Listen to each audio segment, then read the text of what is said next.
Have you ever stopped to think that maybe you're not who you think you are? That the thoughts you have, the decisions you make, the desires that seem to be yours may not have come from you at all? What if I told you that there is a hidden force within you, silent, deep, ancient, that has been guiding your life since day one without you even realizing it? No, this is not a conspiracy theory. This is psychology. And the name you need to know to understand what is really going on inside your mind is Carl Gustav Jung. Are you tired of repeating the same mistakes? Sabotaging your relationships? Feeling that something invisible is holding you back, pulling you down, even when everything on the surface seems to be going well? Maybe it's your shadow. Maybe it's the archetypes. Maybe it's the collective unconscious screaming for your attention. And why should you care? Because ignoring these aspects of your psyche is like walking blindfolded through a minefield. You will get hurt. You will repeat patterns. You will suffer. And the worst part? You will call it bad luck or fate. Carl Jung was not just a psychologist. He was a cartographer of the human soul. He mapped the most hidden corners of the mind where no one else had the courage to go. And what he discovered can change everything you think you know about yourself. This video is not a biography. It is not a summary. It is a mirror. And it will show you what you have been avoiding to look at for years. But be careful. Once you understand Jung's ideas, there is no turning back. You will start to see the invisible forces that shape your behavior. You will recognize the monsters that live inside you. And perhaps for the first time, you will understand that the greatest enemy of your life is not out there. It is within. The good news? This enemy can become your greatest ally, but only if you have the courage. So take a deep breath, clear your mind, and get ready, because this is the only map of Jung's world you will ever need. And after this, you will never look at yourself the same way again. The map of the soul. Jung did not want to just treat mental illnesses. He wanted to restore the lost connection of human beings with their essence. He believed that the psyche is a living, dynamic system, full of opposing tensions, light and shadow, reason and emotion, masculine and feminine. And that suffering is not a mistake of existence, but a call to transformation. For Jung, the true enemy was not suffering. It was unconsciousness. And one of the most disturbing truths he revealed is that there is a layer of the human mind that is not individual, but shared by all humanity. A deep ocean of symbols, images, and forces that shape our lives, even if we are never aware of it. He called this mysterious place the collective unconscious. Imagine your conscious mind as a small island. Everything you have lived, your memories, your traumas, your personal stories, it's all there on the surface of that island. But beneath this island, there exists an invisible, dark ocean shared by all human beings. A sea where symbols, images, and patterns that have been formed over thousands of years of human experience swim like ancient leviathans.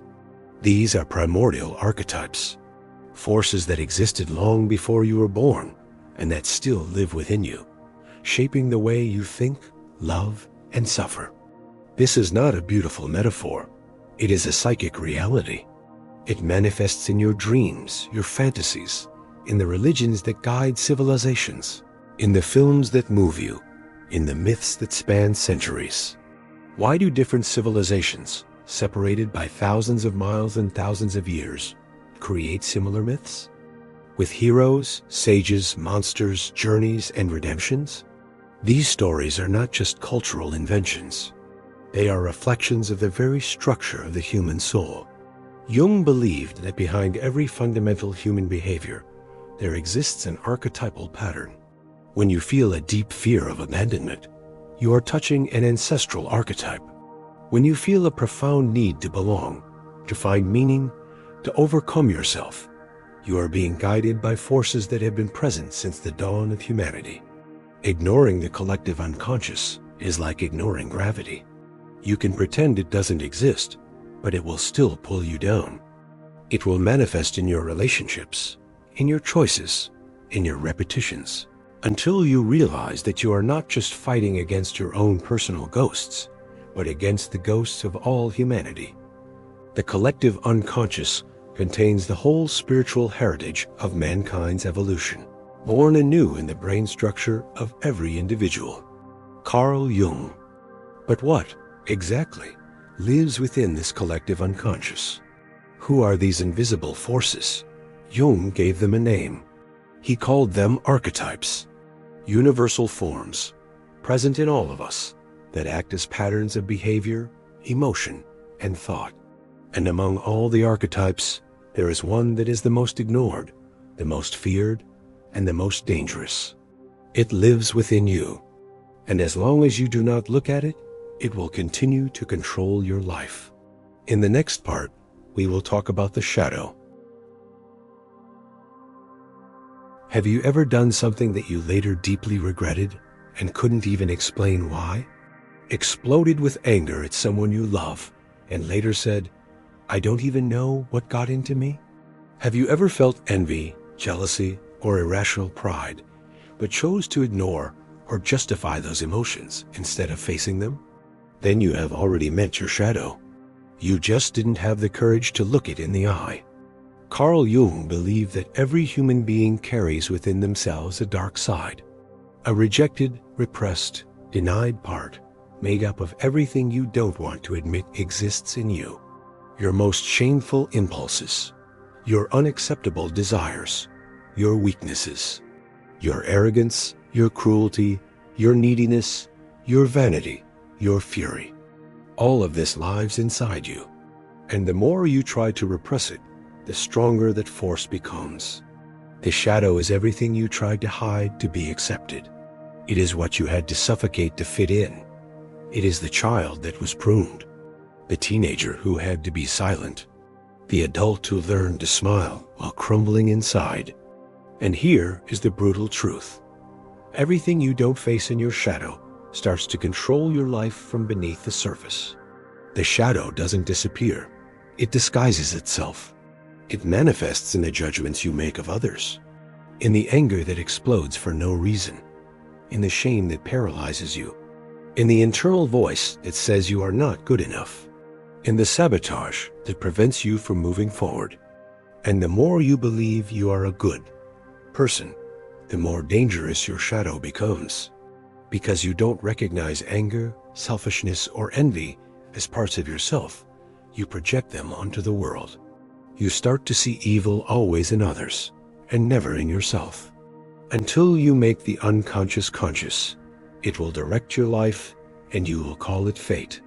Carl Jung. As long as you keep pretending the shadow doesn't exist, you will continue to be dominated by it. You will repeat the same patterns. You will choose people who hurt you.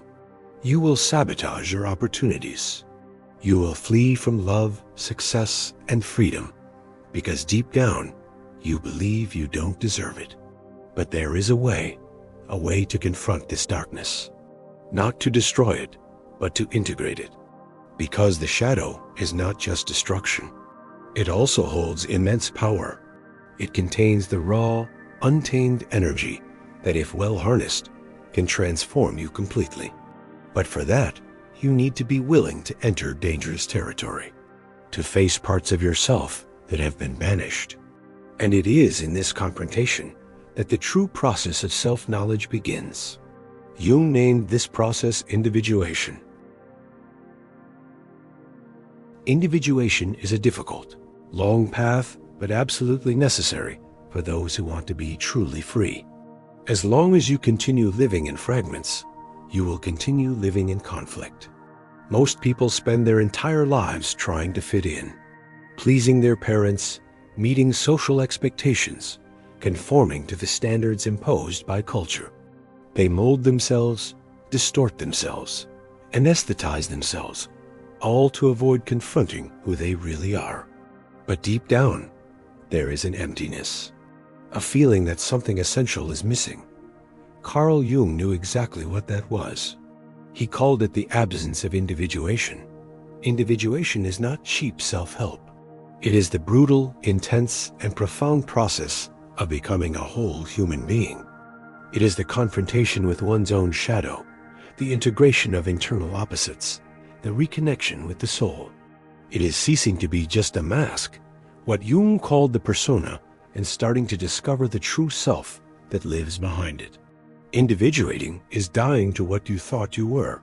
To be reborn is something more authentic. It is the collapse of the ego, the breaking of illusions. It is accepting that you are light and darkness, strength and fragility, courage and cowardice, all at the same time. And here's the part no one tells you. This process hurts. It requires you to let go of the lies you built to survive. It demands that you stop blaming others and start taking responsibility for your own life. The meeting of two personalities is like the contact of two chemical substances. If there is any reaction, both are transformed. Carl Jung said that the encounter with the self is by nature a defeat for the ego. Most prefer the comfort of ignorance.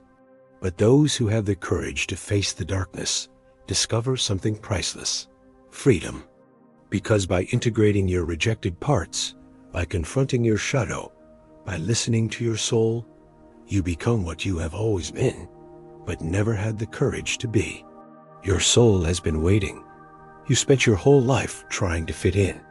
You pretended to be strong when you were in pieces. You smiled when everything inside you was screaming for help. And at some point, you forgot who you were.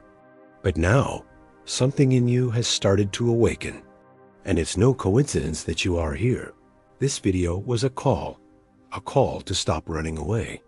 A call to abandon the surface and dive deep into the psyche.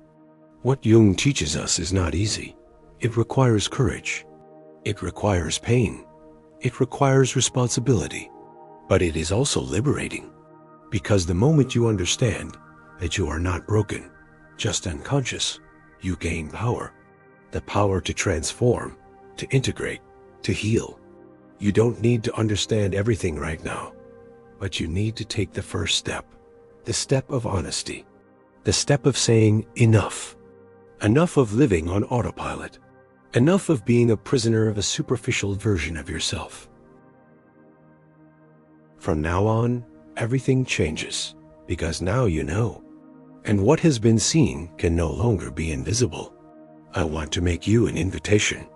If this video touched some part of you that was asleep, comment down below. Tell me, which of these ideas confronted you the most? Which truth hit you hard? Which part of your shadow do you know you need to look at? Just putting this into words is already bringing light to the unconscious. And this is the beginning of liberation. Subscribe and continue this dive, because you are just at the beginning of what could be the greatest transformation of your life.